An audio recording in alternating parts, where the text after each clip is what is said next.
Désert d'Atacama au nord du Chili, le plus aride au monde. Ici, il arrive que des pluies exceptionnelles transforment toute la région en un véritable jardin fleuri.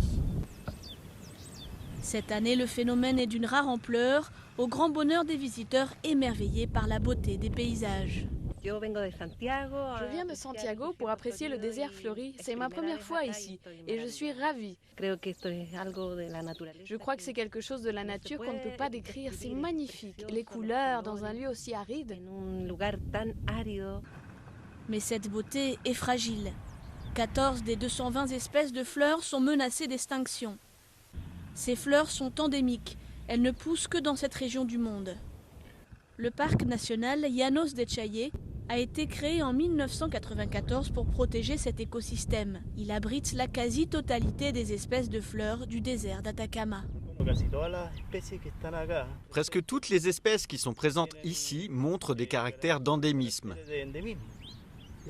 très spécifiques à la région.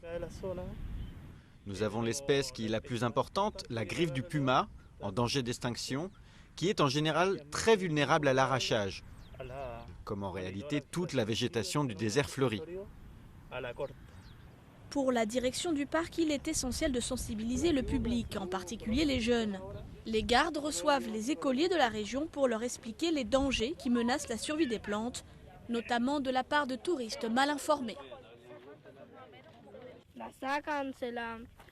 Ils les arrachent, marchent dessus et ils les rapportent chez eux. Et ils croient qu'elles vont grandir. Elles ne grandissent jamais. Les enfants l'ont compris, la fameuse griffe du puma est vulnérable. C'est la fleur emblématique du désert. Elle apparaît quand la floraison est à son apogée. Caché dans les secteurs les plus inaccessibles, il en coûtera une bonne marche à ceux qui veulent l'observer.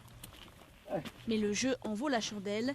Il est impossible de savoir la prochaine fois qu'elle se laissera approcher.